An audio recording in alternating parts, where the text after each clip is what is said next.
Bonjour et merci à tous d'être là ce midi avec nous pour cette conférence, ce soir pour nos diplômés de Sydney. Donc moi, c'est Morgane Samuel, je suis en charge du développement des antennes Kedge Alumni au niveau local et international. L'année dernière, on a eu environ 3700 étudiants qui ont suivi nos webinaires en ligne, que ce soit des conférences Kedge Alumni Experts ou alors Kedge Alumni Around the World comme celle d'aujourd'hui. C'est plutôt positif pour nous. On a pu donc présenter 19 villes sur 3 continents et c'est aussi la raison pour laquelle on a choisi de poursuivre ce cycle cette année. On a commencé avec Kuala Lumpur en novembre et on a fait aussi la côte ouest des États-Unis, la côte est.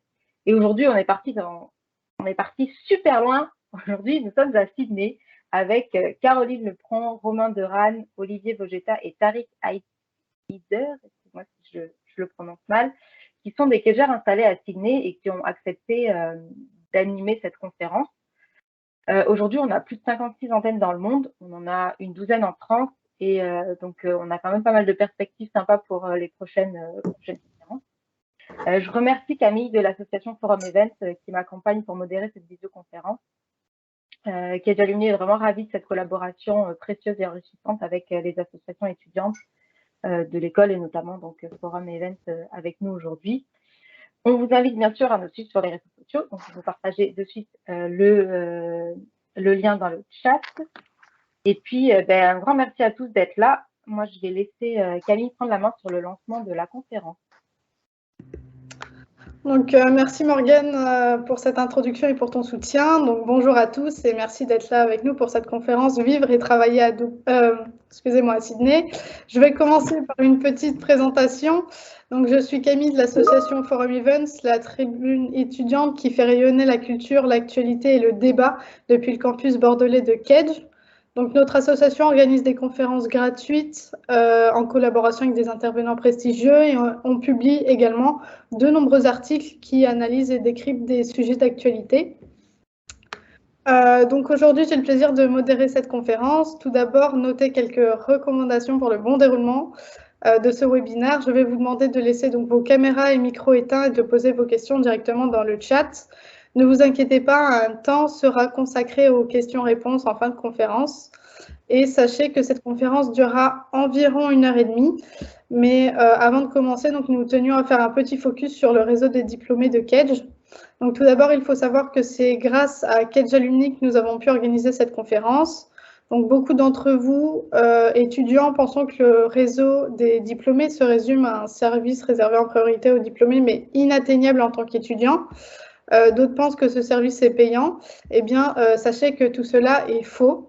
En réalité, on rejoint ce réseau dès notre intégration à Kedge et au vu de l'investissement que sont les études au sein de notre école de prestige, il ne faut pas se priver d'un tel réseau. En tant qu'étudiant, le réseau intervient partout, aussi bien dans la construction de notre projet professionnel que dans notre recherche d'opportunités. Donc, pour faire court, faire partie de ce réseau, c'est pouvoir compter sur plus de 70 000 anciens élèves qui sont passés par les mêmes étapes que nous, à savoir la recherche d'un stage ou d'un premier emploi. Et aujourd'hui, ils travaillent dans des entreprises que nous visons peut-être, donc c'est les mieux placés pour nous conseiller. Il est donc vraiment important que nous apprenions à utiliser les outils que Kedge Alumni met à notre disposition.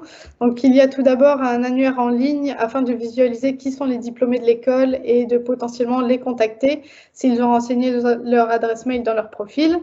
Il y a également des groupes d'entraide sur Facebook et LinkedIn afin d'être au plus près de la communauté depuis notre téléphone portable. Il y a aussi des conférences comme celle-ci pour en apprendre davantage sur des domaines d'activité, des pays, des villes et surtout sur les diplômés. Les conférences précédentes sont d'ailleurs disponibles en replay, donc n'hésitez pas à y aller, ne serait-ce que par simple curiosité. Il y a également du mentoring sur My Job Glasses. Enfin, donc je ne vais pas m'étendre davantage sur tous les atouts du réseau. Le mieux, c'est que vous alliez découvrir par vous-même le site de Kedge Alumni et voir l'ensemble des services qui nous y sont dédiés en tant qu'étudiants et ceux auxquels on aura le droit une fois diplômé. J'ajoute également qu'en tant que jeune diplômé, on peut prétendre à un service gratuit et complet pendant 3 ans. Donc, on vous laisse regarder toutes ces informations directement sur le site Kedge Alumni. Donc maintenant, nous allons passer au thème de cette conférence de la 17e série Kedge Alumni Around the World sur la thématique Vivre et travailler à Sydney. Donc, nous allons partager la session en plusieurs parties. Il y aura d'abord une présentation des speakers. Ensuite, on passera sur une présentation de la vie dans cette grande ville qu'est Sydney, puis l'emploi et les stages, puis nous finirons par un temps de questions-réponses. Donc, je vais donc laisser la parole aux 4 diplômés qui ont accepté d'animer cette conférence et de vous présenter leur ville et partager avec vous leur expérience professionnelle et humaine. Donc, bonjour à tous les 4. Pour débuter les présentations, donc je propose de donner la parole à Olivier pour débuter. Oui, merci Camille, et bonjour à toi et à Morgane de m'inviter, et bonjour à tous ceux qui nous écoutent. Donc, je m'appelle Olivier Rogetta, je suis promo 99, programme Grande École, et j'étais à Bordeaux aussi. Et je suis devenu promo 2000 parce que j'ai fait un échange. Alors, si je devais résumer mon parcours en quelques mots, je dirais qu'il a été fortement influencé par ma fascination du monde anglo-saxon. Une fascination qui a été nourrie très tôt dans ma vie par les séries télé, par le cinéma, par les livres aussi. Et c'est sans doute cette fascination qui m'a poussé à faire un échange à Arthur D. Little School of Management à Boston en dernière année, et aussi à faire mon stage de fin d'études à Londres, et aussi ma coopération en service en entreprise à Londres également. Et ensuite à me faire recruter par PricewaterhouseCoopers, qui allait m'envoyer en training en Floride, aux États-Unis, et ensuite de faire des projets à New York. Donc c'est mon amour du monde anglo-saxon qui sans doute m'a aussi un peu poussé à tomber amoureux d'une Australienne quand j'étais à Londres, et une Australienne qui m'a fait venir à Sydney, et qui m'a permis de découvrir ce fabuleux pays. Et donc, je suis ici depuis à peu près 10 ans, et je travaille depuis à peu près 10 ans dans une banque d'affaires qui s'appelle Macquarie. Voilà. Donc, voilà en 2 mots pour un peu de contexte sur ma trajectoire pour que vous compreniez comment je suis arrivé ici. La dernière chose que je dirais, c'est aussi que je suis un slasher, comme un journaliste de RMC me l'a fait remarquer. Alors, un slasher, c'est quand vous faites plusieurs choses à la fois. Donc, moi, mon slash, c'est que je suis banquier le jour et écrivain la nuit. Et donc, les deux font partie intégrante de ma vie. Et donc, la première année où je suis arrivé à Sydney, vu que c'était quand même une expérience incroyable de découvrir une nouvelle ville, une nouvelle vie, un nouveau continent à 35 ans, je me suis mis à écrire un blog tous les jours, à partir du premier jour où je suis arrivé ici, et ce blog est devenu un livre. Le blog s'appelait 365 Thoughts of a Frenchman Down Under, et le livre qui est paru après, qui est effectivement la collection de ces posts, s'appelle Australian Daily. Et on peut peut-être lancer la vidéo de présentation, Morgane, parce qu'il y a une petite vidéo qui vous montre un petit peu de quoi il s'agit. Et voilà, ça va vous donner une idée de l'Australie, de Sydney. Super. Est-ce que vous voyez mon écran? Ouais. Oui. Yes. C'est parti. Vous me dites si jamais vous n'entendez pas. On n'entend pas. Par contre, on n'a pas le son, Morgane. Mais... Ah non. C'est pas grave, vous avez les images. Ouais, moi j'ai le son, dommage. Attendez, ça a été fait. Hop, si je partage la vidéo différemment. Dommage quand même. Ouais, peut-être qu'il faut partager en fait Directement, ouais. Directement dans Zoom plutôt que sur ton.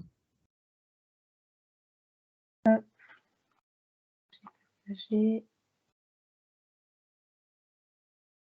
Mais vu que c'est Teams. Ouais.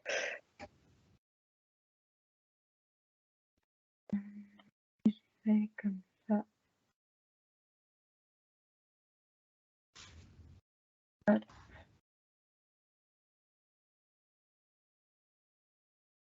Là, vous avez le son ou pas? Non, toujours pas. Mais sinon, on peut leur donner le lien et on peut la regarder. Le lien. Dommage, Il faut faire l'option de partager, oui. Il y a Amandine qui arrive. recommandation.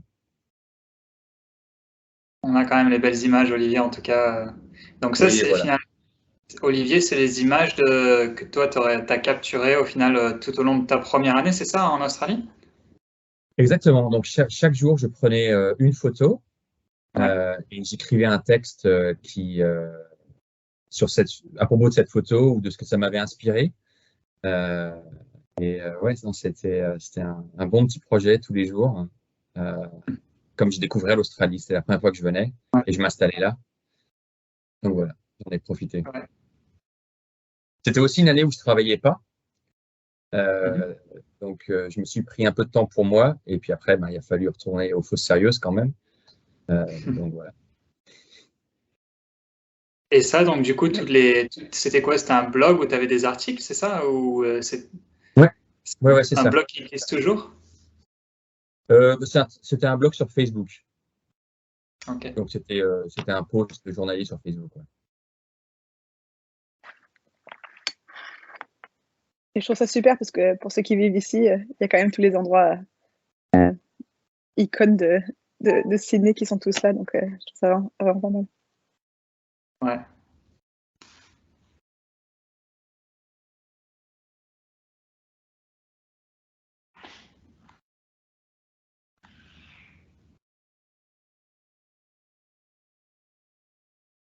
Génial. Et maintenant, on va aux Maldives.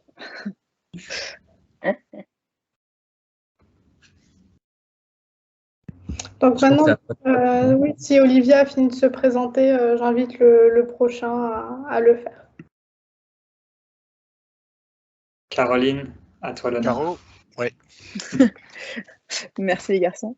Bonjour tout le monde, moi c'est Caroline. C'est marrant à écouter l'histoire d'Olivier. Moi je suis vraiment à l'opposé. J'ai jamais pensé à vivre ici et bon, je vais commencer par le début. Moi j'ai fait Kedge mais Marseille. Moi je l'ai fait en post-bac. J'ai fait 1 an et demi en France, 6 mois de stage à Monaco, étranger. Non. Et après, j'ai fait 1 an et demi au Mexique. J'ai 1 an et demi à côté de Mexico City. Et après, en fait, je cherchais à faire mon stage à l'étranger dans n'importe quel pays. Et j'ai envoyé mon CV un peu partout, au Canada, aux US. Et un jour, j'ai reçu un appel. J'étais revenue en France et j'ai reçu un appel en français qui m'a dit « Bonjour, je m'appelle Philippe. J'ai un stage pour toi à Sydney parce que tu parles français et espagnol.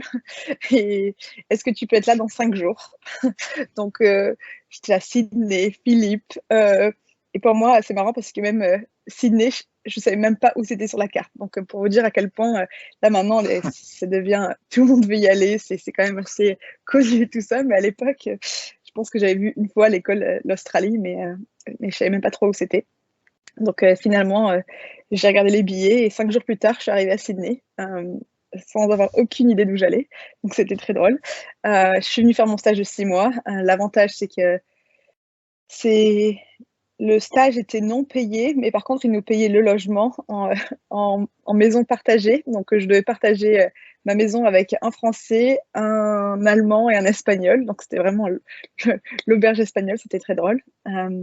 Et on travaillait tous dans une compagnie. On avait une maison au bord de la plage. Donc, c'est vrai que moi, j'habite dans le nord de Sydney. J'ai toujours adoré les plages du nord parce que souvent, on dit que les gens qui habitent dans le nord de Sydney, c'est parce qu'ils sont nés là-bas. Moi, je suis arrivée là-bas par hasard, mais j'ai toujours adoré le nord de Sydney.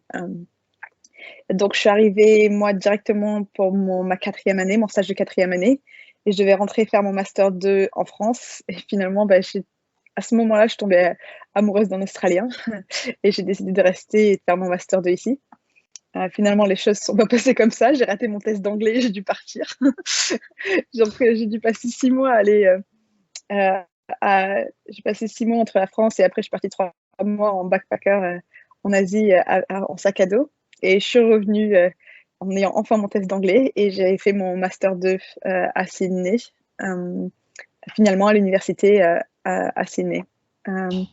Et au début de mon université, finalement, j'ai rencontré un Français et c'est lui qui m'a fait rester en Australie. Donc, comme quoi, bien l'opposé d'Olivier, parce que finalement, j'ai rencontré un Français en Australie au début de mon Master 2.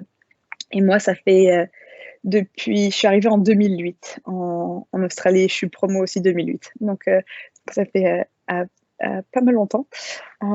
J'étais spécialisée en événementiel. Je travaille pas mal en événementiel, autant pour des gros événements. On avait des budgets autour de 4 millions pour envoyer des gens dans des paris incroyables, mais aussi après, j'ai travaillé pour des communautés de communes à organiser les événements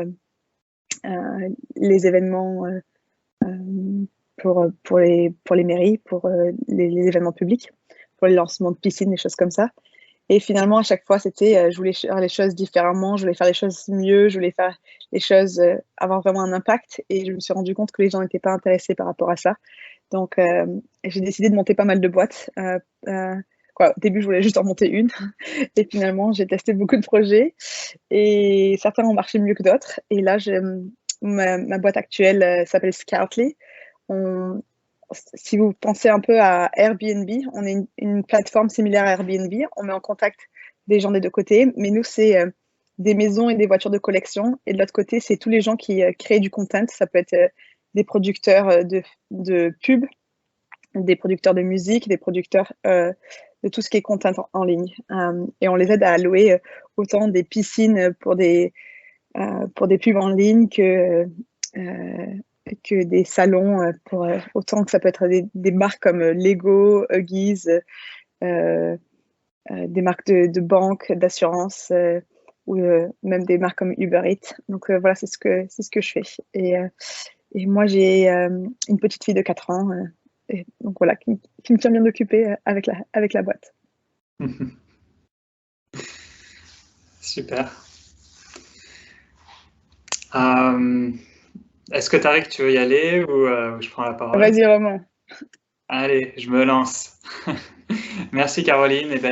Bonjour tout le monde. Donc moi, pour reprendre la petite histoire, donc l'Australie, Kedge. Donc moi, j'ai en fait comment ça a commencé pour moi, c'est que après avoir fait une licence d'ingénieur en électrotechnique.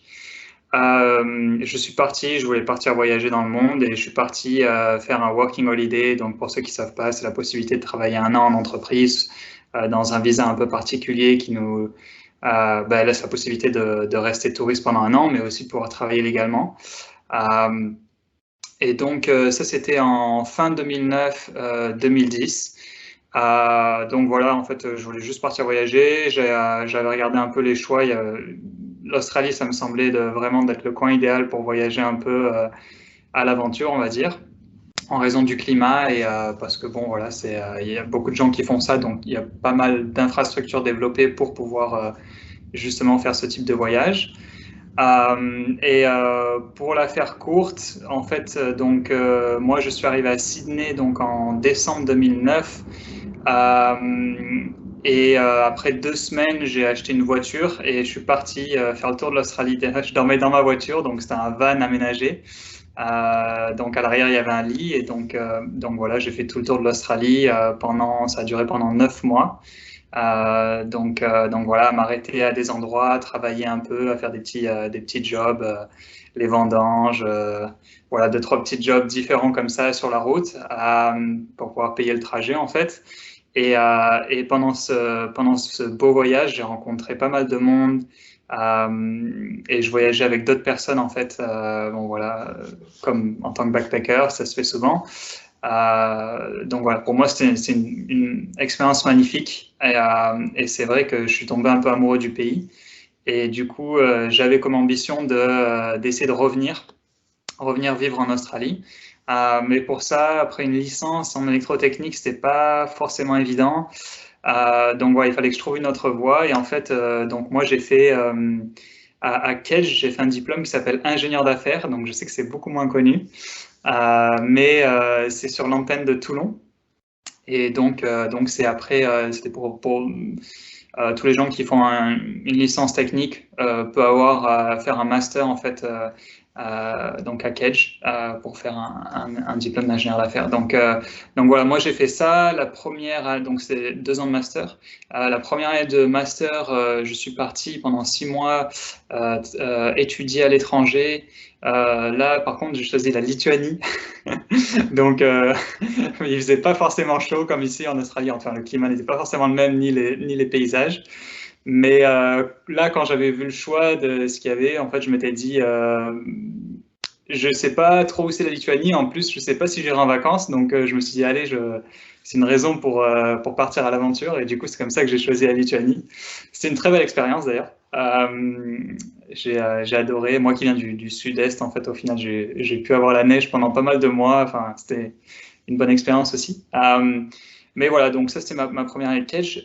Deuxième année, voilà, j'ai fait donc la deuxième année normale. Puis une fois que j'ai eu mon diplôme, donc promo 2014, là je cherchais à partir en fait vivre à l'étranger. Et les pistes qui sont assez faciles pour vivre à l'étranger, c'est les VIE. Donc voilà, moi j'avais,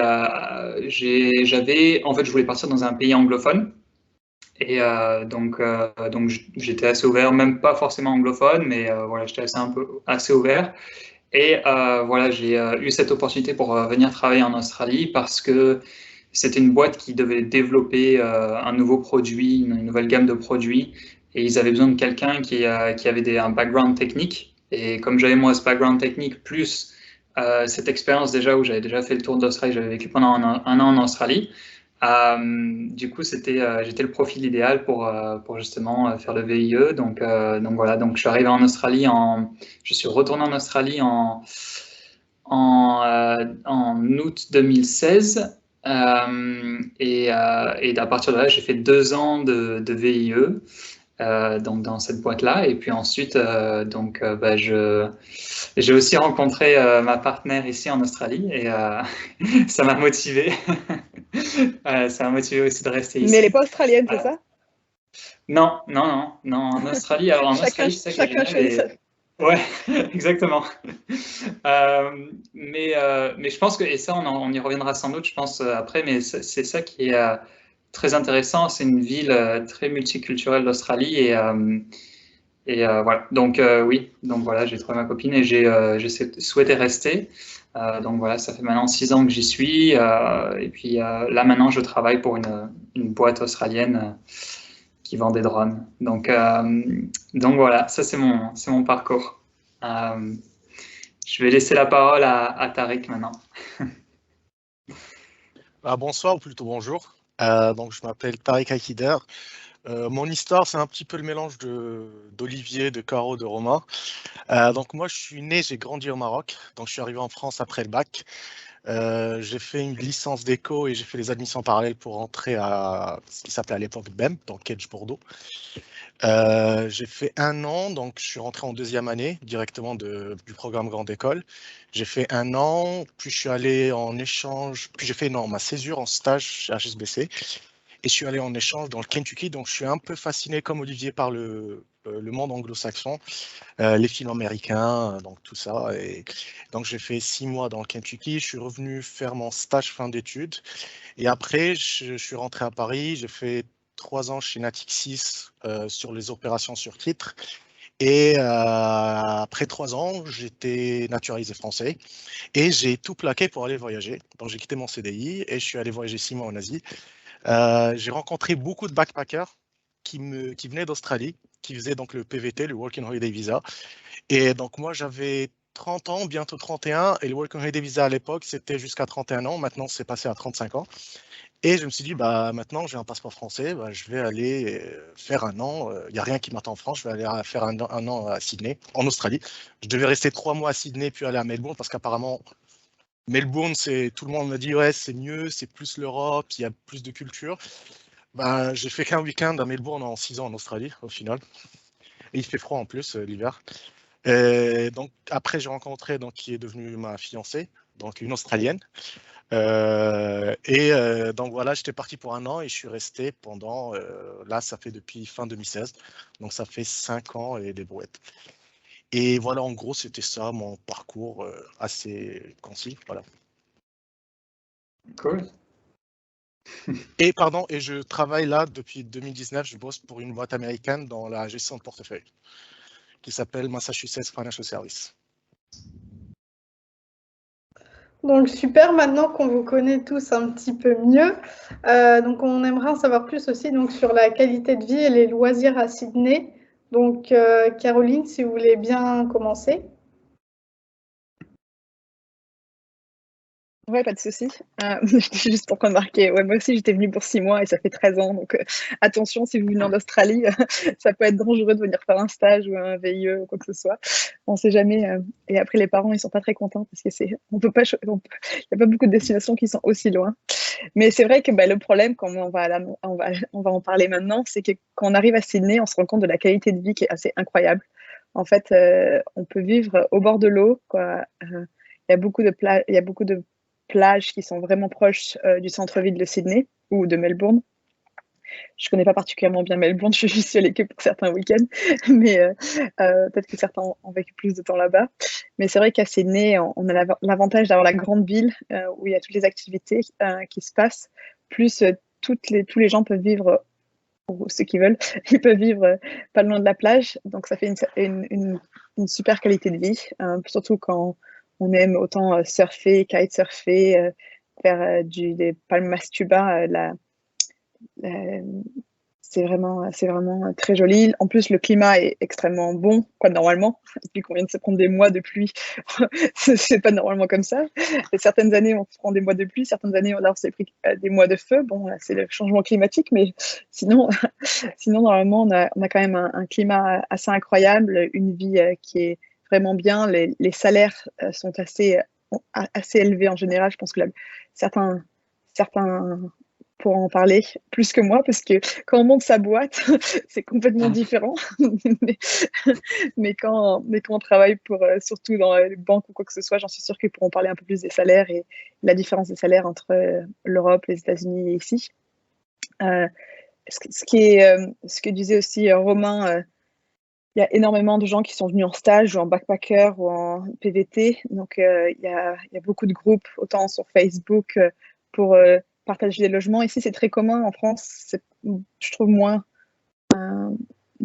commun, je ne sais pas si ça se dit en plus, de partager des logements, alors qu'ici, quand on arrive, c'est normal de ou partager un appart, même de partager une chambre pour pouvoir pas payer trop cher.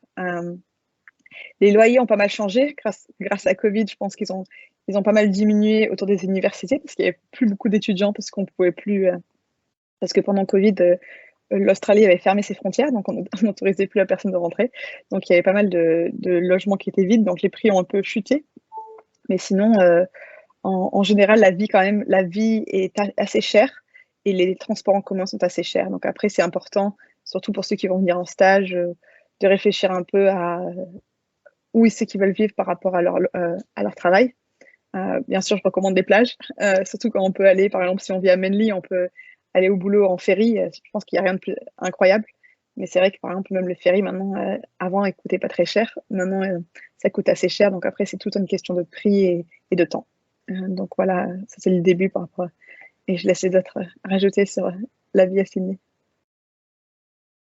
Ouais, c'est vrai que moi si j'ai un truc à rajouter, en fait, c'est vrai que c'est une des rares villes, je pense, dans le monde.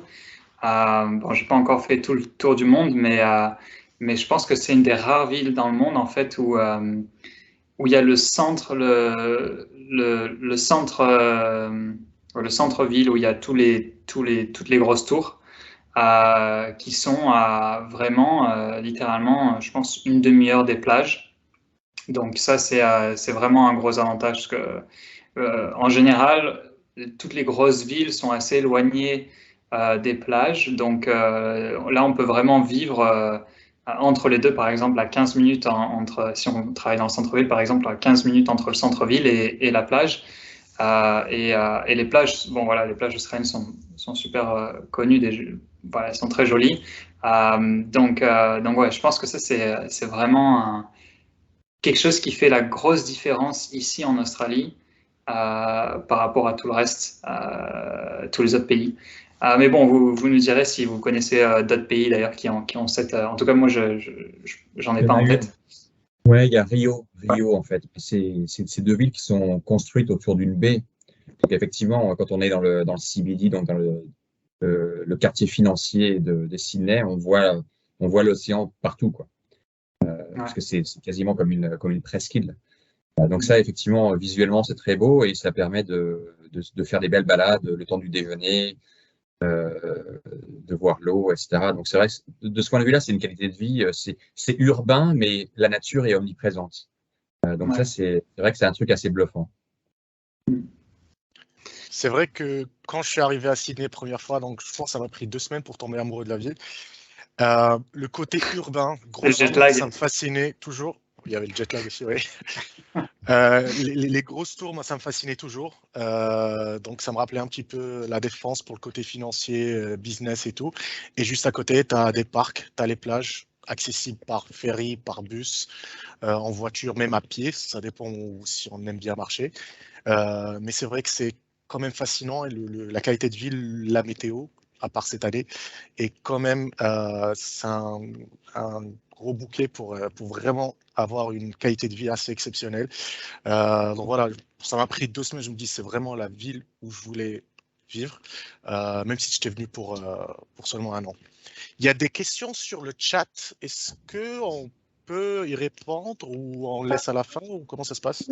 Question dans le chat. Soit on y répond à la fin, parce que vous n'en avez pas parlé, ou soit on en parle quand on est dans, entre guillemets, le thème précis à ce moment-là pour réaborder le sujet. Il n'y a pas de souci, je m'en occupe. Ok.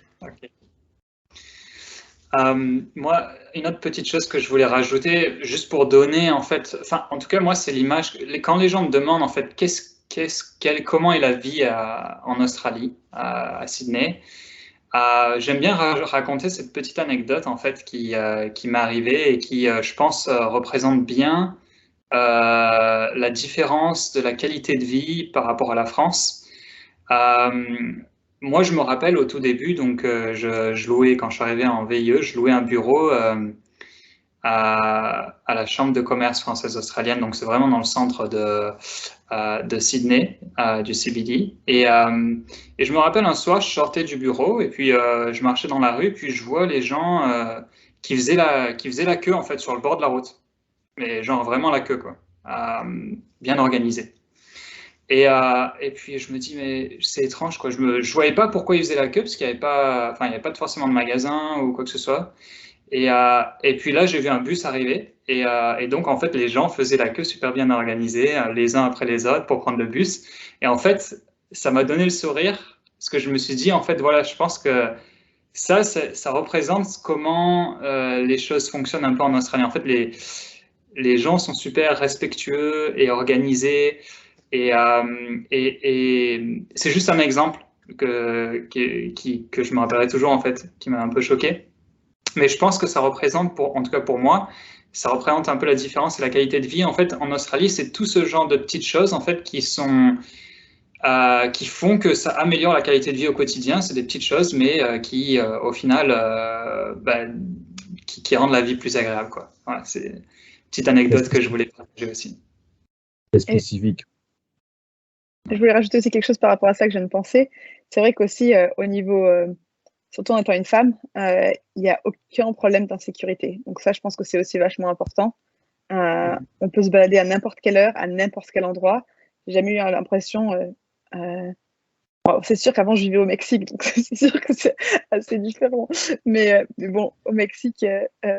on va avoir plus de soucis, mais je pense que entre par exemple le Mexique, Marseille et l'Australie, je pense qu'en premier l'Australie au niveau insécurité, après je me sentais plus sûre au Mexique qu'à Marseille, mais bon après ça c'est chacun son truc, mais c'est vrai qu'on a fait quand on arrive et quand on se rend pas compte, mais je pense que les gens, par exemple si ça paraît complètement fou, mais ma mère elle me voit, je laisse par exemple mon ordinateur, mon portable et je vais aux toilettes quoi, et c'est sûr et ma mère elle fait mais t'es folle, quoi. Genre, tu réalises même pas. Mais en fait, c'est tellement sûr qu'on oublie, en fait, que si on arrive en France, ma mère est là, mais attention, ton téléphone, ton truc.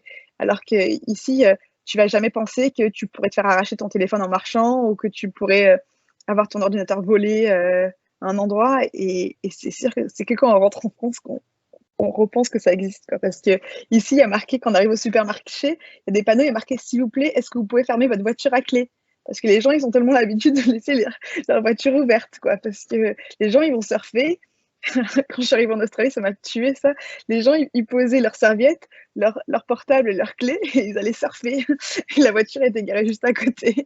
Donc, et souvent, quand il y a des voleurs, on dit il y a eu des problèmes de vol en Australie, et ils appelaient ça du French shopping. Donc, les Français étaient connus en Australie pour voler, quoi. Donc, ce qui est vraiment incroyable, je ne pensais pas que il y avait autant de problèmes de vol au niveau des Français, mais aussi à quel point les Australiens, c'est extrêmement sûr ici, quoi.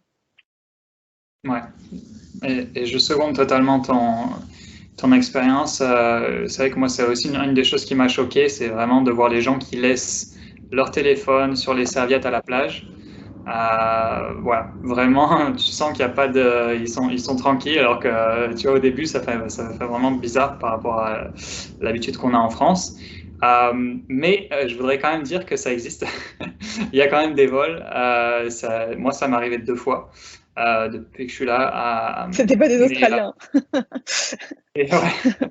Mais je veux dire, en fait, ça m'est arrivé 2 fois, mais je pense que une des 2 fois, c'était vraiment parce que justement, j'avais laissé, enfin non, pas forcément, mais laisser le sac dans le bus sans faire trop attention. Mais d'habitude, on fait pas forcément attention. Mais voilà. Bref, en tout cas, non, ça arrive pas souvent. Mais attention, Caroline, ça t'arrive. En tout cas, voilà. Qu'est-ce que je voulais dire d'autre, moi? Je pensais à ce que tu as dit, Caroline. Au niveau du climat, donc là, nous, au final, on est tous à Sydney. Donc, mais l'Australie, c'est un gros pays. Pour avoir fait tout le tour, il y a des climats différents. Dans le nord, c'est un peu plus climat tropical, donc il peut faire très chaud et il y a un peu plus des saisons humides, on va dire. Mais Sydney, sinon, enfin moi en tout cas, pour mon expérience, donc comme moi je viens du sud-est de la France, du Var, la température c'est assez similaire, mais il fait quand même moins froid en hiver.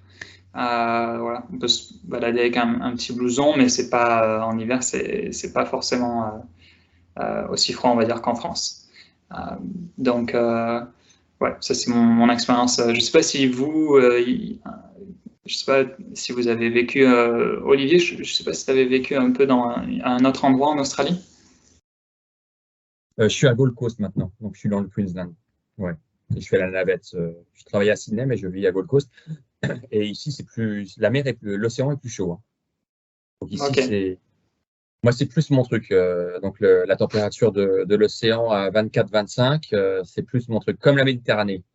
Parce qu'à Sydney, l'eau est un peu froide. Au pic de l'été, elle va être aux alentours de quoi? 21, 22 peut-être, mais voilà. C'est chaud. Un peu froid pour l'Australie. Et les rafraîchissantes, on va dire. Exactement. Juste par rapport à la question d'Amandine, oui, quoi, c'est facile de trouver des logements. Après, trouver des appartements que sans colocation, c'est beaucoup plus dur. En plus, ça dépend des périodes. Surtout quand, par exemple, toutes les universités commencent au même moment. Ça peut être beaucoup plus dur de trouver à ce moment-là.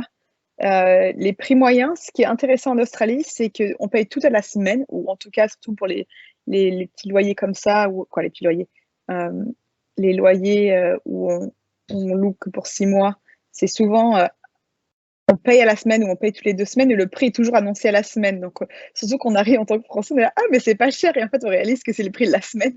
Et là, on se rend compte que c'est super cher, finalement, quand on se rend compte. Je regardais vite fait parce que je suis pas trop au courant du moment, mais en gros, un studio ou une chambre, c'est autour de 200 à 300 $ par semaine. Donc, après, le dollar australien en ce moment est quand même assez bas. Après, je ne sais pas si vous... Ça dépend des quartiers. Hein. 200 $, 300 $, je pense que c'était il y a 6-7 ans. Là, pour une chambre à partager, une chambre en coloc, ça va être du 300, 350. Mais je parle genre autour du CBD. Je regardais sur le CBD, là, c'était 300. Oui, voilà. Donc, entre 300 et 400, on a une chambre en coloc. Pour avoir un studio ou un one bedroom, donc une chambre avec un salon, donc qui est l'équivalent d'un 2 pièces à Paris. Là, on va taper sur 500-550 plus. Dans Sydney, pour rester autour de 15 minutes du centre ou des plages ou peu importe, sans aller très loin. 500 par semaine, vous voulez dire? 500 $ par semaine, tout est par semaine. Ah oui, ok, merci. Et il ne faut jamais multiplier par 4 parce qu'un mois, c'est pas 4 semaines, c'est 4 semaines et demie. Et ça fait une petite différence quand même sur l'année. Ok, d'accord. C'est 4,333. Voilà. Mais après, il y a pas mal, quoi. Je recommande les colocs. C'est pour ça qu'on souvent on arrive en plus, aussi, on rencontre beaucoup plus de gens. Donc, c'est pas mal, surtout quand on arrive dans un pays aussi loin, qu'il y a de rencontrer des gens. Mais après aussi, si on va sur les groupes, des fois, on trouve des bons plans, surtout si on vient que pour 6 mois. Des fois, il y a quelqu'un qui laisse son appartement pour 6 mois, quoi que ce soit. Donc, des fois, c'est bon à savoir, surtout en ce moment. Il y a des gens qui sont pas rentrés à cause de Covid depuis 2 ans et demi, qui n'ont pas vu, depuis 2 ans et demi ou 3 ans, qui n'ont pas vu leur famille. Donc, souvent, quand on part au moins pour 2, 3, 4 mois, 5 mois. Donc, c'est aussi bon à savoir de se renseigner s'il n'y a pas des gens qui partent pendant un moment et qui peuvent laisser leur appart. Ça peut être plus facile qu'essayer de faire les papiers aussi en tant qu'étranger comparé à quelqu'un qui va être local. Ça va être aussi peut-être plus difficile d'arriver à avoir un lease, je ne sais pas comment on dit ça en français, mais un bail. Avoir un toit. Ouais. Non, mais c'est bien que tu aies mentionné. En fait, c'est plus facile de trouver un logement à Sydney qu'en France, par exemple. Il n'y a pas le garant, il y a un dépôt de la caution. Donc, normalement, c'est 4 semaines de loyer.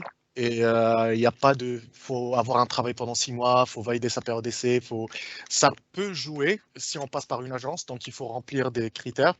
Mais la plupart du temps, moi je suis arrivé comme la plupart d'entre vous, j'avais ni fiche de paye ni rien, j'avais pas bossé pendant 1 an.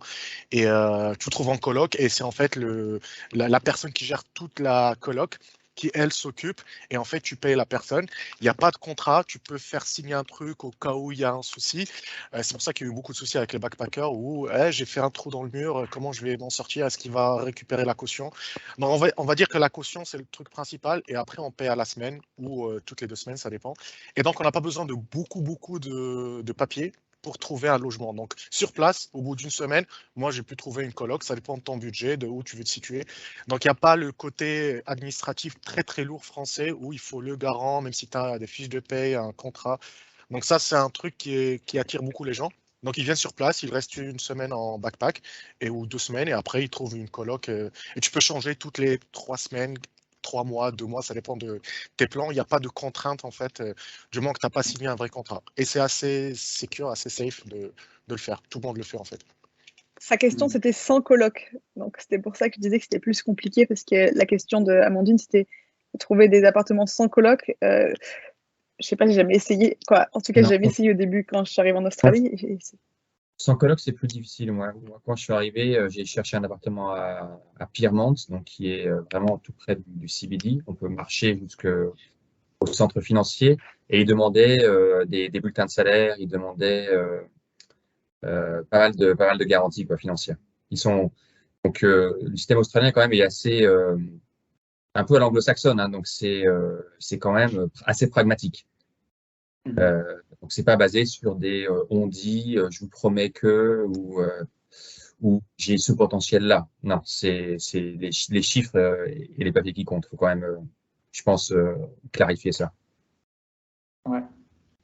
Donc, avant de passer au thème suivant, donc il y avait encore une dernière question qui reste dans le thème-là. Donc, par rapport à ce que vous dites sur la sécurité et l'image des Français, comment est-ce qu'on est perçu là-bas?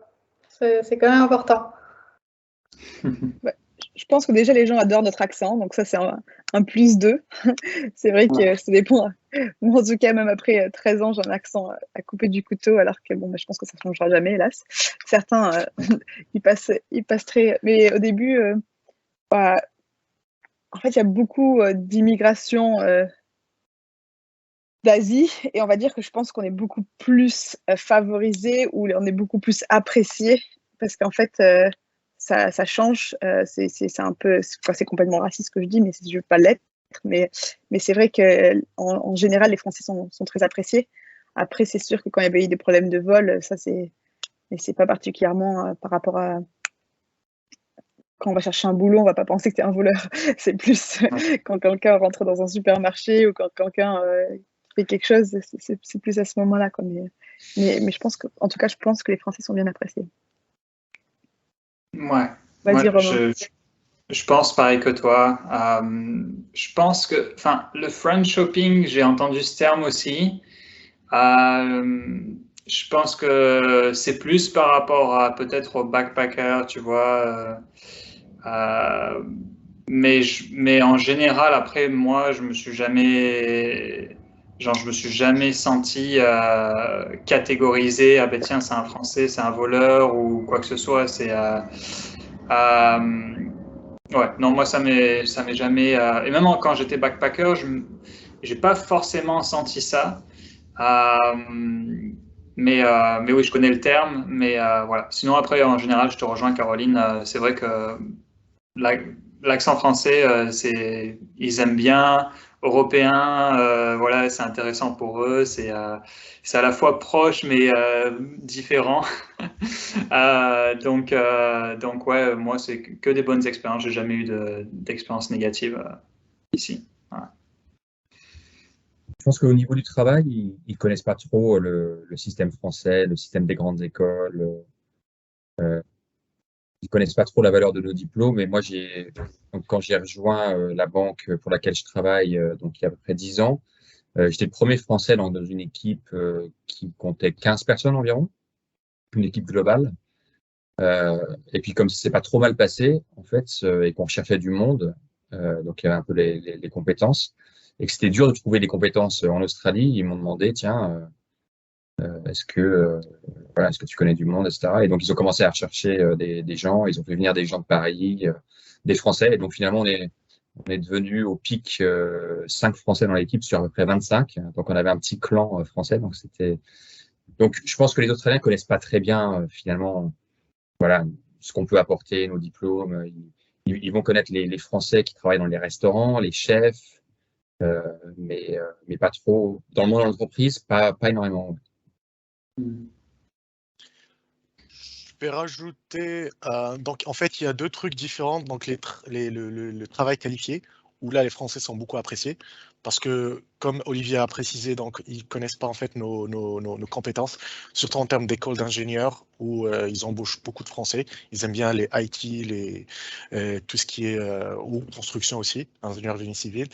Pareil en fait, et côté backpacker, où pour revenir au French Shopping, je ne sais pas si vous savez d'où ça vient en fait, c'est les caisses automatiques des supermarchés où les Français ne scannaient pas les produits. C'est là où ils ont appelé ça le French Shopping parce qu'à chaque fois qu'ils se faisaient attraper, c'était des Français. Donc ils scannaient un produit sur deux. C'était avant ça, hein. C'était avant ça parce que il n'y avait pas encore les caisses automatiques quand il y avait le French Shopping. Ah ok, ah bah bon, peut-être c'était un l'époque. shopping manuel. Voilà. Ouais, Mais c'est vrai que en fait, moi, ce que j'ai remarqué, c'est en tant que backpacker pour les travaux manuels, donc quand ils viennent en PVT avec la construction, le hospitality, c'est là où les Australiens pensent que les Français sont un peu paresseux. Les Français pensent que les Australiens sont paresseux parce qu'ils font rien. Et en fait, il y a ce clash parce que les Français sont très chauvins, sont très notre culture et tout. Les Australiens, eux, ils n'aiment pas les gens un petit peu très à cheval sur leur culture parce qu'ils viennent dans leur pays, donc tu t'adaptes. Après, sur le travail qualifié, on est beaucoup apprécié, ça c'est sûr et certain. Donc, et je rejoins Olivier, je te rejoins toi Romain et toi Caro. Oui, sur ce côté-là, quand il y a un Français qui fait du bon boulot, et après ils vont dire ouais, ramène-nous les gens que tu connais. Pareil, donc j'ai bossé 6 mois chez Macquarie Bank, et il y avait un Français qui était là depuis 20 ans, 25 ans. Il y avait un autre Français qui est arrivé, qui a commencé très bas et qui est devenu, voilà, qui avait un poste très haut. Et quand je suis arrivé, ils m'ont dit la même chose. Bon, après, j'ai quitté pour des raisons différentes. Mais oui, on est beaucoup apprécié. Ils connaissent pas, ils n'ont pas de master. Ils font pas de master beaucoup. Ils font 4 ans de bachelor. Il y en a qui font un MBA, un master, mais c'est pas obligatoire ici. Alors que nous, en France, si tu n'as pas un master ou grande école, ingé ou école de commerce, le travail sera un petit peu plus dur à trouver. Et ici, en fait, les diplômes, c'est limite, ils ne voient pas ça, ils voient ton expérience. Et après, ils voient comment tu vas faire pendant ta période d'essai. Et voilà, et après, ça part tout seul. Je pense que c'est important ce que tu viens de dire aussi. Et en tout cas, pour moi, ça m'a choqué quand je suis arrivée. Je me suis rendu compte que souvent, dans les positions assez élevées, dans les entreprises, il n'y avait aucun Australien. En tout cas, très peu. Et en fait, je trouve que pour les Français, on a souvent des niveaux qui sont quand même beaucoup plus hauts que la plupart des gens, comme ils disaient, des masters ou quoi que ce soit, mais aussi des boss, quoi. Pour moi, en tout cas, je trouve que c'est complètement des bosseurs, autant que j'ai pris beaucoup de stagiaires dans ma boîte. Moi, c'est vrai que je préfère largement avoir des stagiaires français parce que je vois la différence au niveau du commitment entre les stagiaires français qui viennent et qui sont là pour un stage à temps plein, alors qu'ici, les stages, c'est genre 20 heures, ils viennent à mi-temps, ils viennent pour 1 jour par semaine, ils en ont... ouais, c'est vraiment pas du tout la même mentalité. Et je trouve qu'aussi, ça permet aussi, quand tu viens en tant que Français, tu peux arriver à n'importe quel échelon dans la compagnie. En fait, il y a énormément de possibilités de monter.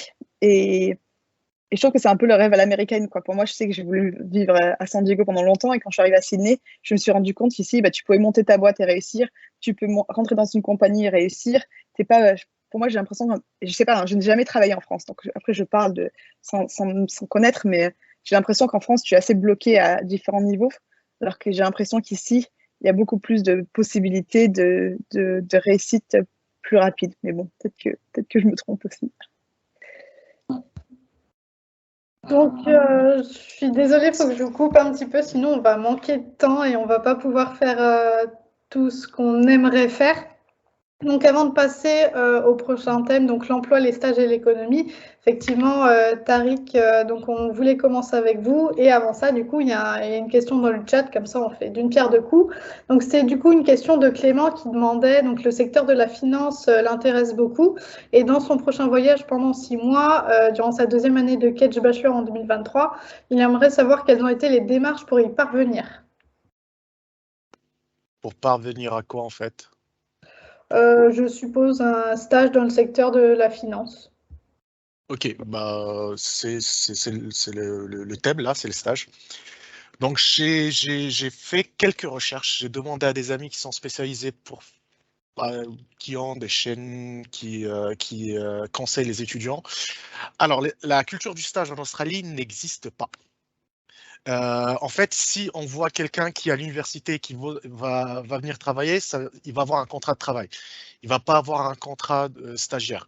Le stagiaire ici, c'est des stages d'observation. Il va venir, il ne va rien faire. Il va juste observer, prendre des notes. Donc, il n'y a pas de vrai stage comme on a en France, où le stage, c'est très important avant d'aller sur le marché du travail. Donc, j'ai quelques liens que je vais mettre sur le chat pour les gens qui cherchent des stages. Donc, premier truc, pour trouver un stage, il faut cibler les entreprises qui ont déjà pris des stagiaires étrangers, français, et principalement des entreprises françaises qui sont familiers avec la procédure du stage. Donc, il y aura une convention, c'est tripartite, donc l'école, l'étudiant et la boîte. Et pour le visa, il y a un visa stage qui est extrêmement compliqué à obtenir, que personne n'a envie de faire. Et donc, il faut venir avec un visa Working Holiday. Et donc, c'est brûler un Working Holiday vu que le stage durera 6 mois ou 8 mois, ça dépend. Ou normalement, le Working Holiday, c'est plus pour voyager, faire les petits boulots. Donc, ça dépend du projet de chaque personne. Et le stage, légalement, n'est pas payé, n'a pas de salaire, mais ils peuvent fournir une compensation. Donc, ça veut dire des dépenses. Et ça peut aller entre 0 jusqu'à 1 500 $ australiens le mois. Donc voilà pour ceux qui cherchent un stage. J'imagine que c'est un sujet qui revient beaucoup pour les étudiants qui nous regardent. Donc voilà, donc je vais mettre les liens des sites web où ils peuvent chercher des stages, ou bien le meilleur moyen, c'est LinkedIn. Taper donc stage Australie et voir les anciens stagiaires qui vont finir leur stage, leur dire s'ils ont besoin de quelqu'un. Donc ça dépend des domaines. Et voilà, en fait, voilà. Donc pour les démarches, le plus simple, c'est Working Holiday Visa quand vous avez le stage et quand vous avez passé les entretiens et venir et voilà et faire le stage.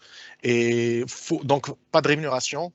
Il y a une compensation si c'est négocié avec la boîte, sachant que la vie est très chère. Donc il faut préparer vraiment en amont le fait de venir à Sydney pour faire un stage. Pas juste venir, ouais, je vais faire un stage à Sydney, mais vraiment préparer pour être bien financièrement et si la mission vous intéresse et tout. Mais cibler les entreprises françaises qui prennent des stagiaires, ceux qui ont fait des stages en France. Et bah voilà, Caro est l'ami australien en France, voilà, c'est mon premier lien aussi. Donc Donc voilà, et je pense qu'elle pourra en parler vu qu'apparemment elle a dû prendre des stagiaires ou elle a dû embaucher des stagiaires. Donc je te laisse la parole, Caro. J'allais dire, il n'y a pas que des stages non payés, il y a des stages payés aussi. Ça dépend un peu du niveau de chacun. En fait, en Australie, c'est blanc ou noir. C'est où tu payes pas, ou tu as un minimum que tu dois payer qui est assez haut. En tout cas, surtout quand on prend des Australiens ou des étudiants qui font en université ici, on peut pas, par exemple, surtout pour une petite boîte comme nous, pour une start-up, pour moi, ça m'intéressait de prendre des étudiants et les payer, les aider financièrement, mais c'est pas non plus les payer un minimum horaire parce que, surtout au début, quand je commençais ma boîte, je pouvais pas faire ça. Et en fait, c'était plus compliqué de payer un minimum. Il fallait ou payer rien, ou payer en gros une espèce de mini SMIC, alors que si tu voulais juste aider les étudiants, en gros, tu pouvais te retrouver à avoir des soucis. Et, il y a différents organismes. Je sais que moi, je suis passée par j'ai été contactée pas mal de fois par différents organismes, il y a des stagiaires qui viennent des US, il y a des stagiaires qui viennent de France. Souvent, moi, j'ai des stagiaires qui viennent de Kedge, qui viennent de différentes écoles de commerce. Je sais que, par exemple, surtout aussi les écoles d'ingé, ou encore mieux si les gens, en ce moment, c'est vraiment difficile d'avoir des gens qui codent. C'est une pénurie dans le monde entier. Donc, quand les gens savent coder et qu'ils veulent venir en stage, alors je peux vous dire qu'eux, ils sont bien payés. Donc, ça dépend de ce que vous voulez faire comme stage. C'est sûr que si vous voulez faire réseaux sociaux, marketing, c'est souvent beaucoup plus compliqué à trouver un stage payé. Après, moi, ce que je faisais avec beaucoup de mes stagiaires, même s'ils devaient faire un stage de 6 mois à temps plein, je m'arrangeais avec eux pour qu'ils puissent, par exemple, avoir un jour ou les matinées ou les soirées ou quoi que ce soit, où ils puissent travailler à côté. Et ça, je pense que c'est vachement important à savoir. En Australie, c'est extrêmement facile de trouver un petit boulot à côté. Vous pouvez juste servir des cafés, vous pouvez devenir serveur, vous pouvez faire des petits trucs. En ce moment, c'est super bien payé parce qu'il n'y a personne, mais normalement, avant, c'était payé entre genre 10 à 20 $ de l'heure environ. Maintenant, le samedi, c'est un peu mieux payé. Le dimanche, c'est beaucoup mieux payé. Donc, c'est important à savoir. Et le dimanche, ici, tout est ouvert. Les supermarchés et tout ça sont tout ouverts le dimanche. Ça ferme plus tôt. Nous, les supermarchés, les centres commerciaux peuvent fermer genre à 5 heures, mais les supermarchés ferment à minuit. Donc ça aussi, c'est un peu à savoir. Les courses, tu peux les faire quand tu veux, mais si tu vas aller t'acheter des chaussures, à 5 heures, tout est fermé. Donc c'est intéressant. Et le jeudi soir, c'est le soir où tout reste ouvert plus tard pour que les gens puissent aller faire du shopping. Donc je trouve ça aussi intéressant.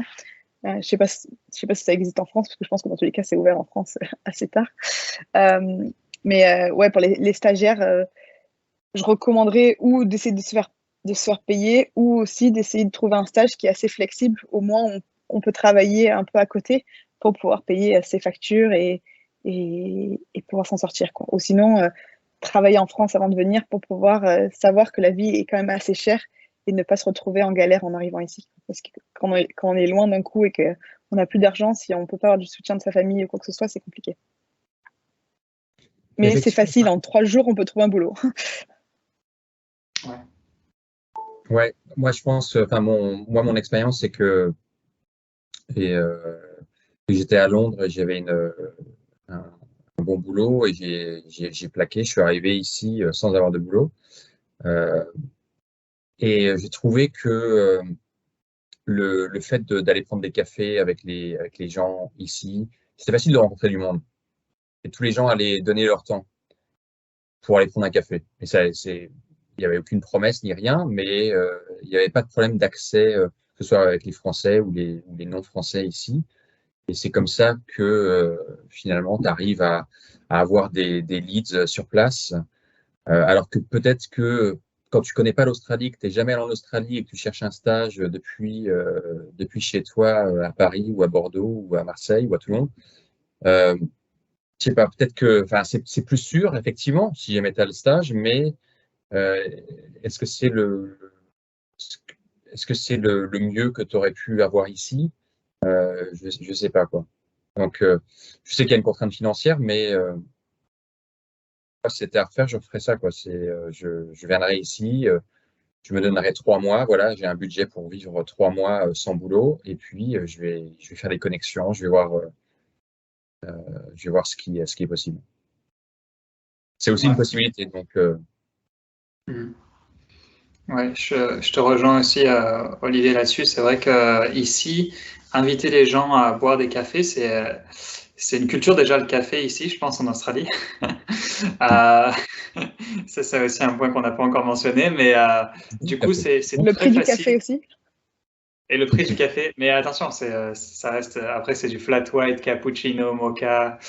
On n'est plus à la petit ristretto ou noisette. Mais bref, vous découvrirez ça en Australie. Mais c'est vrai que la facilité, je pense, ouais, d'inviter les gens, des gens qui sont à n'importe quel niveau hiérarchique dans une entreprise, à prendre un café. En général, les gens vont prendre le temps. Voilà. Donc, être sur place, faire du networking, c'est ce qui marche le mieux, je pense.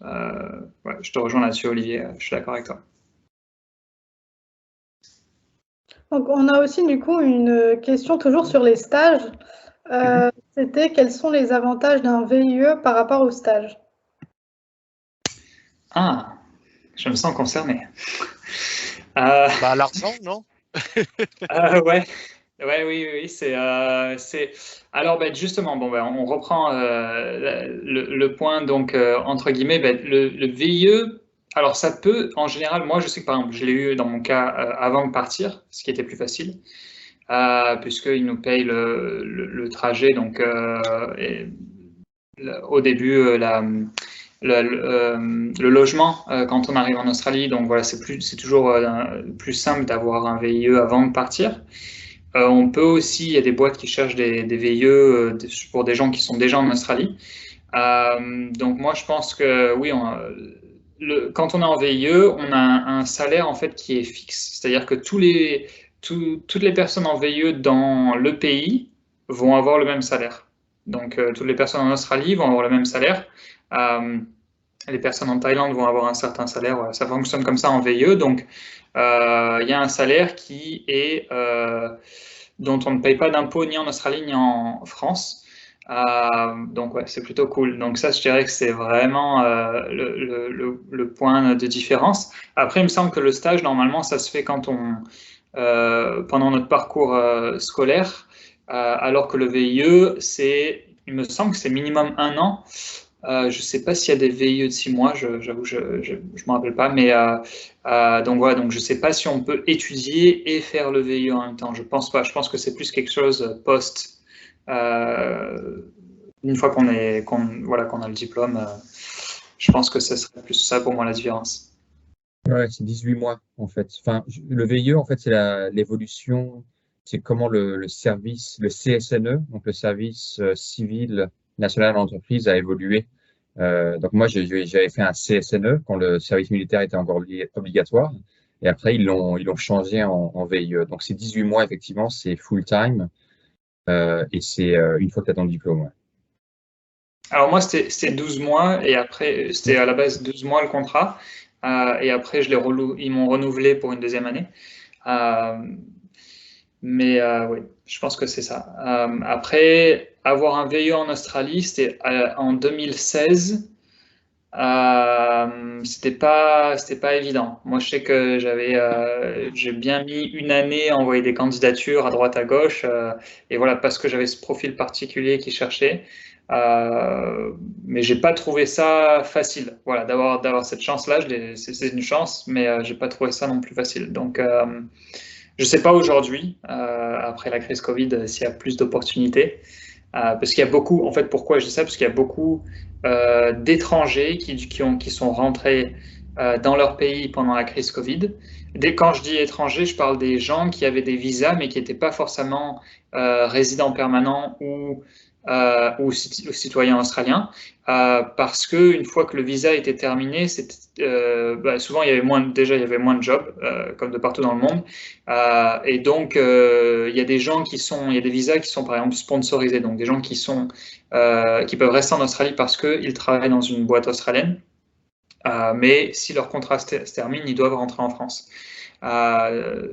Donc, par exemple, une grande partie de ces gens-là, si la boîte fermait parce qu'à cause du Covid, il y avait moins de travail, devaient rentrer dans le pays. Et l'Australie était fermée pendant 2 ans vraiment aux étrangers qui n'étaient pas donc ni permanents résidents ni citoyens. Et même pour les citoyens et permanents résidents, la première année, c'était assez compliqué pour même les citoyens de retourner chez eux dans leur propre pays. Donc oui, donc c'est pour ça qu'aujourd'hui, il y a peut-être plus d'opportunités parce que c'est la réouverture. Voilà. Il y a beaucoup d'opportunités. On est dans une situation de plein emploi. Donc, le chômage, il est à 4%. C'est le plus bas taux depuis 50 ans. Donc, le marché de l'emploi est vraiment tendu. Et comme Caroline disait, donc, effectivement, tous les jobs de codeur, de coding, que ce soit Python ou R, vous allez gagner, enfin il y a des gens qui ont des salaires exorbitants, quoi, qui gagnent plus qu'un CEO d'une boîte moyenne. Donc, ouais, il y a quand même beaucoup plus, je pense, d'opportunités qu'avant, à cause de cette situation d'emploi, de plein emploi. Après aussi, je pense que les choses ont beaucoup changé avec Covid. Je pense qu'il y a quand même aussi, nous, on a quand même, beaucoup de gens ont bougé à travailler à la maison ou à faire un peu comme dans beaucoup de pays, à se décentraliser des grandes villes ou à rester à travailler beaucoup plus à la maison. Donc, je pense que ça aussi, ça va avoir un impact parce que finalement, moi, j'ai plus de bureau, par exemple, j'ai plus de bureau à temps plein. Donc, finalement, où j'accueillais mes stagiaires, finalement, je suis là, bon, est-ce que c'est intéressant pour des stagiaires et si on les met où, comment on fait? Parce que j'ai pas envie de les laisser tout seuls à la maison, ils vont pas venir jusqu'en Australie pour travailler de la maison, mais finalement, c'est vrai que c'est intéressant de réfléchir à ça. Je vais juste répondre vite fait en 2 secondes à quelques questions. Je pense que par rapport au visa, si vous avez déjà utilisé votre PVT, le mieux, c'est de contacter Australians s'ils se connaissent vraiment bien au niveau des visas. Parce que nous, on va sûrement vous dire des bêtises parce que ça fait longtemps qu'on ne l'a pas fait. Je pense que c'est mieux de leur demander. C'est sûr, il y a des visas comme des visas stages. Ils sont vraiment compliqués et autant vous que la compagnie vont sûrement pas le faire parce que ça devient beaucoup plus compliqué. Ce qui est important à savoir aussi, c'est qu'en Australie, selon votre qualification et selon votre expertise, ça peut être assez facile de trouver un boulot, mais il faut savoir que si vous êtes passé dans les boulots à peu près courants, c'est quand même très dur d'arriver et si vous n'avez pas un visa, si vous n'êtes pas sponsorisé, quoi, si vous n'avez pas un partenaire australien ou quoi que ce soit, c'est quand même très dur de trouver un visa, d'appliquer un visa. Le premier truc qu'ils vont vous demander, c'est vous avez quoi comme visa? Et si vous dites que vous avez un PVT ou vous n'avez pas de visa, c'est beaucoup plus dur parce que ça va leur coûter extrêmement cher de vous sponsoriser et sans savoir si vous valez le coup ou pas, en gros. Je pense que c'est compliqué. Après, à partir du moment où vous arrivez à vous faire sponsoriser, après, c'est très simple. Enfin, simple. Ça peut prendre du temps, mais après, vous pouvez facilement devenir résident permanent et citoyen en 5 ans, alors que dans certains pays, c'est impossible. Alors qu'ici, en 5 ans, on peut devenir citoyen. Donc ça, c'est... Après, oui, c'est facile au niveau de l'université. Oui, on peut trouver un petit boulot à côté. L'université, surtout si c'est un master, c'est souvent des cours du soir. Donc, c'est souvent 4 cours dans la semaine de 6h à 9h. Donc, on a tout le temps qu'il faut à côté pour pouvoir bosser. Donc, ça, il n'y a aucun souci quand on étudie ici. Après, si c'est un bachelor, c'est assez différent. C'est plus dans la journée, mais je pense que la plupart d'entre vous, s'ils viennent ici, ce serait pour des masters. Donc, les masters, c'est souvent des cours du soir. Donc, vous avez beaucoup de temps. Et les salaires, ça dépend de ce que vous faites. Quelqu'un demandait si on a un niveau d'anglais pas très bon. Ça, j'ai une histoire par rapport à ça. Moi, je suis arrivée, mon niveau d'anglais était nul. Et finalement, j'ai travaillé dans un café juste à couper les légumes au début. Ça m'a duré 2 semaines. J'ai amélioré mon anglais. Après, je pouvais faire les sandwichs. J'ai amélioré mon anglais. Et après, je pouvais faire serveuse. Et après, je me suis rendu compte que celui qui fait le café, il reçoit beaucoup plus. Donc, j'ai demandé que quelqu'un m'apprenne à faire des cafés. Et je suis allée postuler. Et en fait, on peut changer de boulot toutes les 2 semaines, 3 semaines, 1 mois. Et en fait, je suis passée de 10 $ de l'heure à 25 $ de l'heure en 1 mois en changeant de boulot et en apprenant, quoi. Donc, et son anglais, si on pousse un peu. Et là, en ce moment, quand on manque de personnel, surtout pour les cafés, les restaurants et tout ça, ils cherchent. Donc, les boulots sont mieux payés. Donc, je pense que c'est autour de entre 20 et 30 $ de l'heure, en gros, en ce moment. Ouais. Juste pour ajouter rapidement, Caroline, tu avais mentionné beaucoup $10. Je pense que c'était quand tu es arrivé en Australie, parce que ça n'existe plus, $10 de l'heure. Ça, c'est. Maintenant, je pense que c'est 22 le minimum ou le 23 pour le minimum pour un serveur ou quelqu'un qui fait la planche. Juste pour revenir sur les visas, moi j'ai des amis qui sont fait sponsoriser par des boîtes françaises, donc ils les ont envoyés pendant Covid ou avant Covid, mais c'est des ingénieurs construction ou des IT. Un IT qui est venu en Working Holiday Visa, une semaine après, il a été sponsorisé. Donc là, on parle de niche vraiment de boulot pour les Français qui ont des skills très très particuliers. Mais je suis complètement d'accord avec toi pour les main jobs, les jobs opérationnels ou les courants. Ça sera très difficile ou bien on vient en Working Holiday et on essaie de forcer un petit peu, ça sera toujours dur. Mais de France, ça sera toujours très très dur, à part si on a beaucoup d'expérience.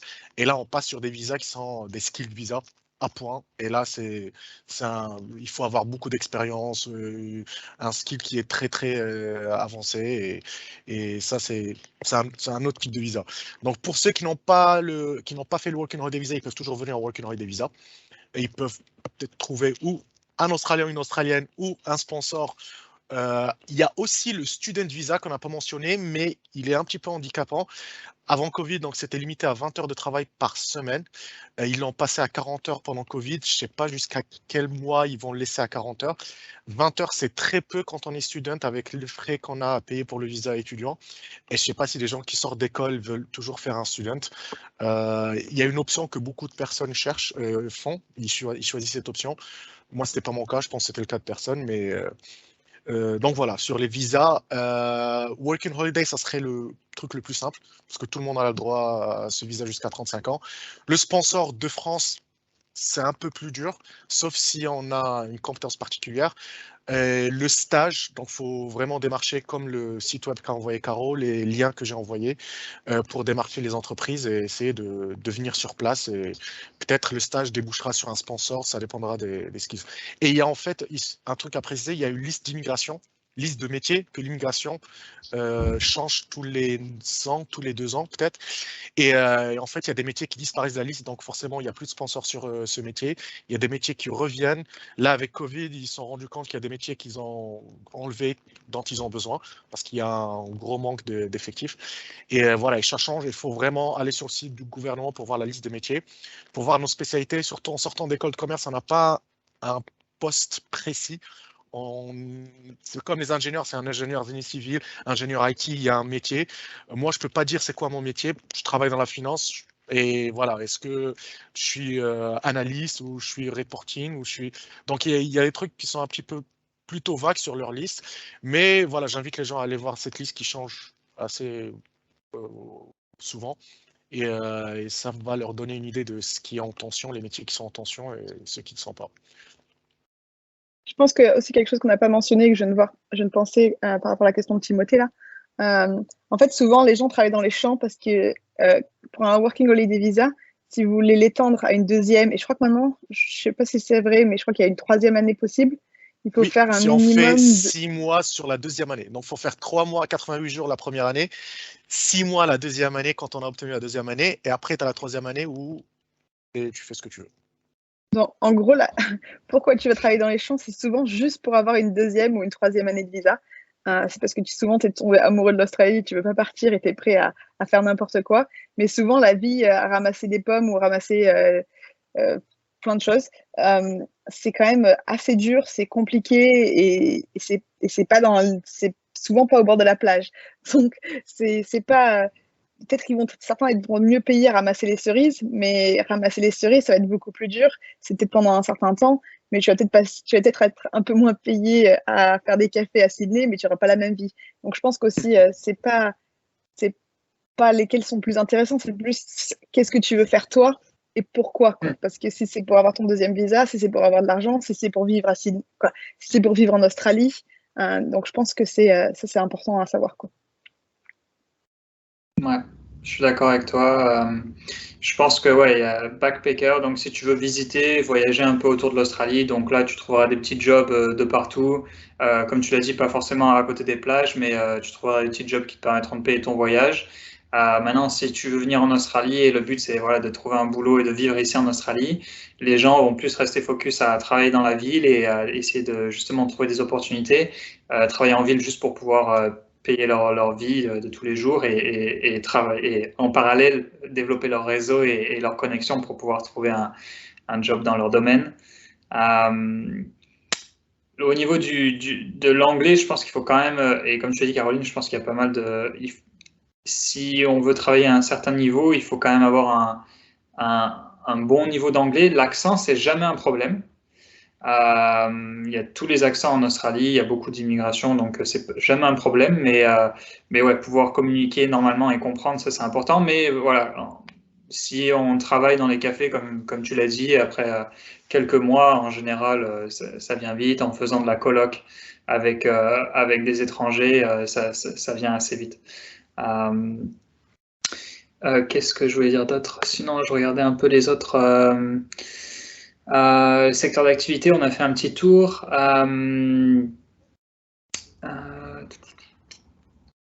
Je ne sais pas si vous avez d'autres choses à ajouter. Est-ce qu'il y avait une autre partie qu'on devait aborder ou pas? Non, c'était principalement donc l'emploi, les stages et l'économie. Après, on peut poser d'autres questions. Par exemple, selon vous, quelles sont les qualités requises pour réussir professionnellement à Sydney?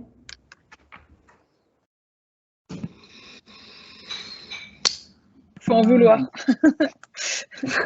Ou faut avoir les super études qui sont particulières et qui sont sur la liste de visas qu'on peut avoir, ou faut trouver l'Australien ou l'Australienne qu'il faut, ou il faut être un battant parce que des fois c'est juste la galère, quoi. Il y a des gens qui sont passés des années en working holiday visa pour essayer de trouver le boulot, mais bon après c'est aussi combien tu es prêt à te battre pour quelle qualité de vie, quoi. Certains adorent tellement l'Australie qu'ils pensent que ils ont passé des années à faire des boulots de merde, mais enfin à la fin, ils arrivent à avoir le visa qu'ils veulent et ils arrivent enfin à faire le boulot qu'ils veulent, quoi. Donc, c'est pas un long fleuve tranquille selon nos études et selon. Ouais. Je pense qu'on est tous passés par des petits. Moi, quand je suis arrivé en Working Holiday, donc j'ai fait déménagement, jardinage. Alors que je sortais, j'ai quitté mon CDI à Paris en banque. Mais après, je me laissais une année. Donc, moi, c'était juste une année. Je me fais plaisir. Après, je rentre en France. Mais je pense, oui, comme a dit Caro, il y a beaucoup de personnes qui sont prêtes à rester vraiment à faire des visas étudiants qui sont très handicapants comme visa, à faire des petits boulots jusqu'à ce qu'ils trouvent un sponsor. Après, pour réussir, après, quand on a mis un pied sur un job qualifié, je pense que ça coule de source. Enfin, quand on sort d'école ou quand on a fait 5 ans d'études ou même 4 ans et qu'on a fait des stages, que ce soit en France ou à l'étranger, je pense qu'après, la mentalité, elle est là. Du moment qu'on a un job qualifié, tu as en face de toi des gens qui sont qualifiés aussi. Et je pense que ça va de soi. Donc, il n'y a pas forcément un truc à suivre. C'est vraiment, tu fais ton taf. En plus, on va peut-être parler du côté des horaires, hein, du côté un petit peu chill aussi. Par rapport, moi, j'ai bossé en France, donc je peux comparer. Olivier a bossé à Londres aussi, aux États-Unis. Donc ici, en fait, c'est le 9 to 5. Donc 17h, c'est tout le monde va au pub. C'est un peu comme Londres, comme l'Angleterre. Après, si tu as du boulot, tu restes un peu plus longtemps. Mais en France, moi, si je partais à 17h, c'est la blague bon après-midi, Tariq. Donc ici, il n'y a pas ça. Donc tu peux partir à 16h30 si tu le dis à tes collègues. Donc il y a le côté très chill. En fait, il privilégie beaucoup le lifestyle de ton côté perso. C'est-à-dire, rentre chez toi, va courir, va sortir au parc, va surfer, va à la plage, fais tes activités. Comme ça, tu reviens bien productif et tu fais un bon boulot et tu repars. Et en fait, c'est un truc général que tu ressens. Il n'y a pas cette petite pression où ouais, je dois être à 9h, à 8h30 au boulot. Les gens se réveillent beaucoup, enfin, pour moi c'est très tôt, mais ils se réveillent beaucoup trop tôt ici, parce qu'ils font beaucoup d'activités le matin tôt. C'est pour ça qu'ils sortent plus tôt. Ils préfèrent faire beaucoup de choses le matin, aller au travail, prendre leur temps, faire leur boulot la journée, sortir à 17h ou 18h, ça dépend des gens, des secteurs. Et après le week-end, ils veulent déconnecter, ils vont sortir. Il y a beaucoup d'activités à faire autour de Sydney. Moi, je parle de Sydney parce que je connais que Sydney. Et voilà, donc il y a ça aussi, ce côté mentalité où il y a un équilibre que j'adore entre le lifestyle, la vie perso et la vie pro. Et c'est eux qui t'incitent à cette vie perso, pardon, voilà, aller en profiter parce que tu as bien bossé, tu travailles bien et il y a aussi moins de confrontation au travail. Je ne sais pas si c'est un truc négatif ou positif, mais ça, j'ai eu une discussion beaucoup avec des collègues où les Australiens, ils n'aiment pas quand il y a un problème. En France, c'est le clash, boum, on résout, allez, on passe. Ici, c'est non, c'est cool, ça va sourire, ça va essayer d'essayer d'arrondir les bords. Ils n'aiment pas le clash, ils n'aiment pas parler politique, ils n'aiment pas parler religion, ils n'aiment pas parler. Ils veulent juste que tu fasses ton travail, ça va se passer très bien. Quand c'est productif, c'est bien. Quand ça l'est pas, ils vont t'encourager. Donc, il y a ce côté encouragement aussi où ils te motivent. Moi, c'est ce que j'ai vécu personnellement sur les 5 ans en bossant. Et que quand je compare à la France, donc voilà, il y a le côté où j'aime pas côté où c'est très gentil, très cool, très chill. Ou quand il y a un problème, allez, on va se mettre sur la table, on va parler vraiment. Ou s'ils évitent la confrontation. Et quand je leur en parle, ils sont complètement d'accord. Ils disent, bah oui, on est comme ça, c'est notre mentalité. Donc, on va s'adapter. Donc, c'est pour ça qu'en fait, il y a un environnement qui est très sain, où il y a moins de frustration, il y a moins d'énervement, on va dire, il y a moins de... On va essayer de trouver des solutions qui allient, voilà, qui marchent avec tout le monde. Et au final, on s'adapte et on apprécie énormément la mentalité australienne. Je pense qu'Olivier, il aura pas mal de trucs à rajouter. Ouais. Non, je suis d'accord avec toi. Ouais, non, je suis d'accord avec toi. Ben, ça dépend des entreprises aussi, parce que dans la banque dans laquelle je travaille, c'est plutôt des grosses horaires en général. Mais en général, ouais, c'est le 9 to 5 et la qualité de vie. Surtout pour les nouvelles générations, hein. Vous qui rentrez, enfin, il y a le phénomène de Great Resignation aux US, où les gens favorisent, les jeunes gens comme ceux qui nous écoutent favorisent plus effectivement le lifestyle, la qualité de vie, le côté sustainable et éthique de l'entreprise pour laquelle ils travaillent, un peu plus que l'argent aussi.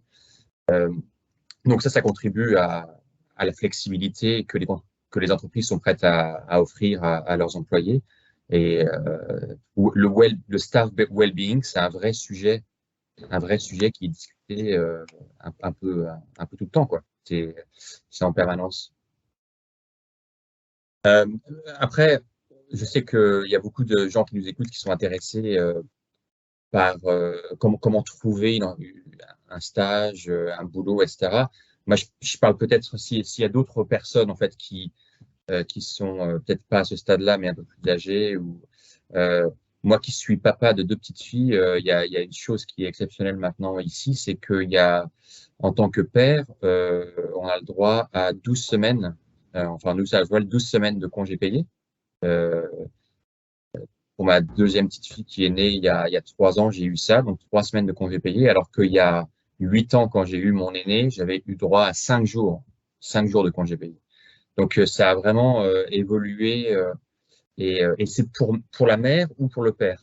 Donc, c'est comment dire, le parent qui s'occupe des enfants de façon principale avec l'autre partenaire qui est au travail peut faire ça, que ce soit un homme ou une femme. Et donc, moi, j'ai profité de ça et j'ai adoré parce que j'ai passé du temps avec mes enfants. Donc, tout ça pour dire que c'est une société quand même progressiste, qui est peut-être un peu conservateur il y a encore quelques années, mais qui est vraiment, je pense, en train de changer pour les raisons que Caroline aussi a expliquées avec le Covid, la flexibilité, progressiste au niveau social, au niveau soutien des parents.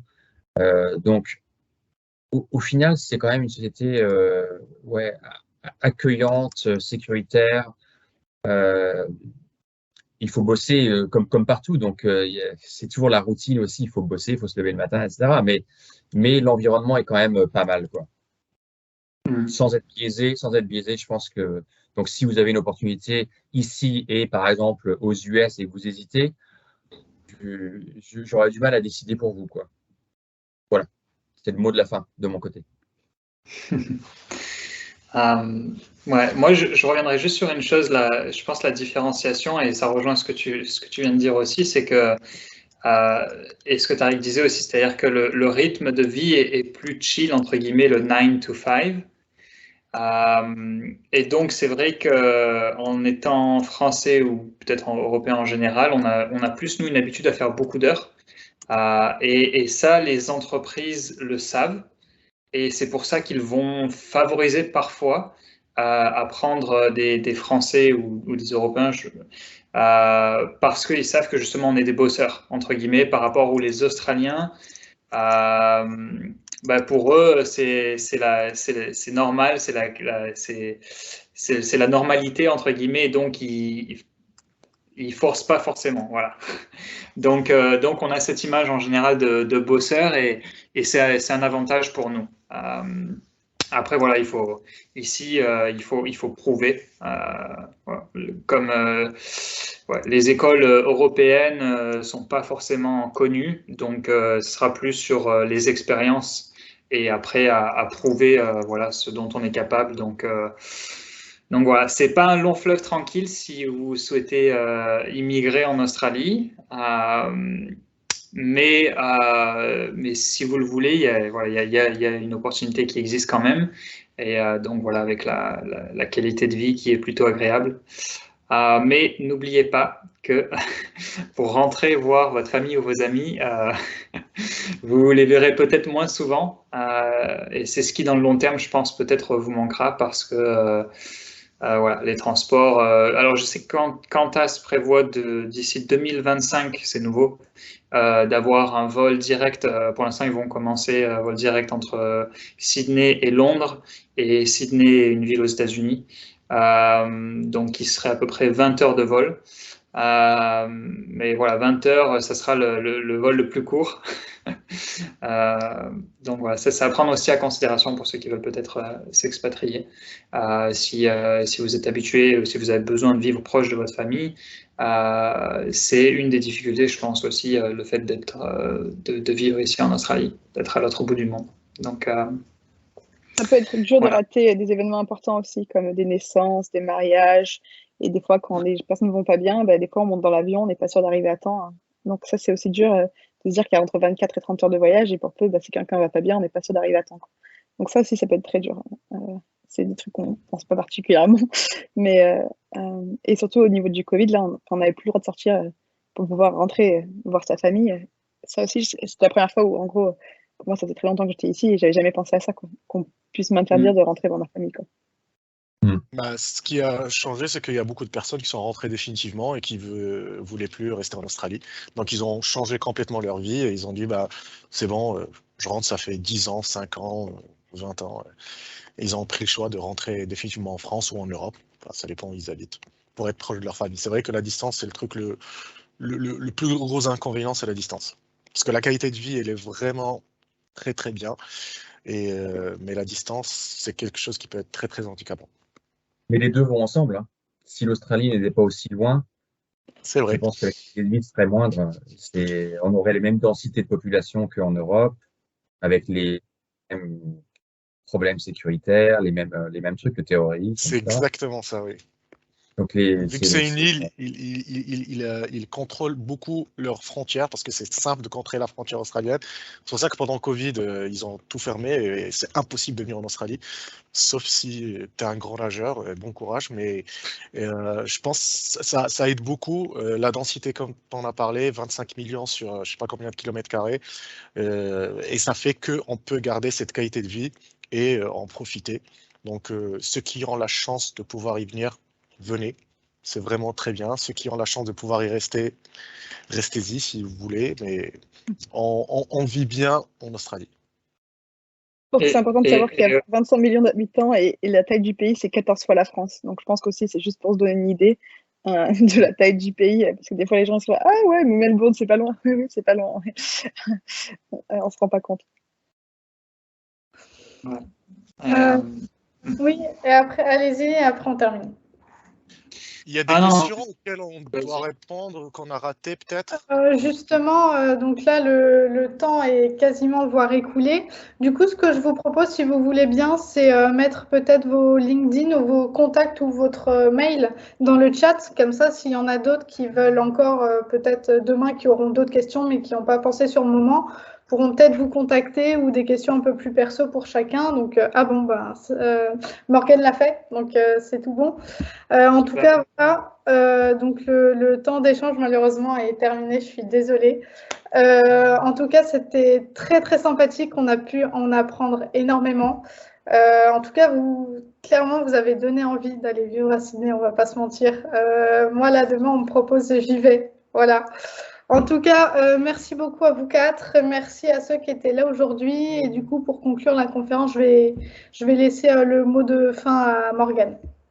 Ah, excuse-moi, juste, je veux pas avoir le mot de la fin, je veux pas voler le mot de la fin à Morgane, mais je voulais quand même dire aussi que du coup, il y a une antenne donc Kedge à Sydney que j'organise actuellement, que j'ai créé et que j'organise, et donc c'est là où j'ai eu d'ailleurs l'occasion de rencontrer les trois invités ce soir. Donc n'hésitez pas, bon, comme tu l'as dit Camille, à nous contacter si vous avez des questions. Et quand vous venez en Australie, ben, j'espère qu'on aura l'occasion de se rencontrer lors d'un événement. Donc voilà, j'essaye d'en organiser assez souvent, mais voilà, ça c'est aussi un point que je pensais important à rappeler. Voilà. Super. C'était un mot de la fin qui était probablement bien mieux que le mien. Merci beaucoup à tous d'être là aujourd'hui. Merci Romain, Tariq, Olivier, Caro, merci beaucoup d'avoir partagé tout ça avec tout le monde aujourd'hui. Merci Camille, comme d'habitude, ça a été au top. Je vous laisse du coup la page de l'antenne de Sydney dans le chat. Comme ça, si jamais il y en a certains d'entre vous qui passent à Sydney, n'hésitez pas à faire un mot à Romain et puis même m'écrire moi, comme ça sera l'occasion de lancer un petit afterwork pour que vous puissiez tous vous rencontrer. Et voilà, merci beaucoup. Bonne soirée à Sydney et bon après-midi en France. Merci à vous. Merci beaucoup. Au revoir. Au revoir. Salut. Au revoir.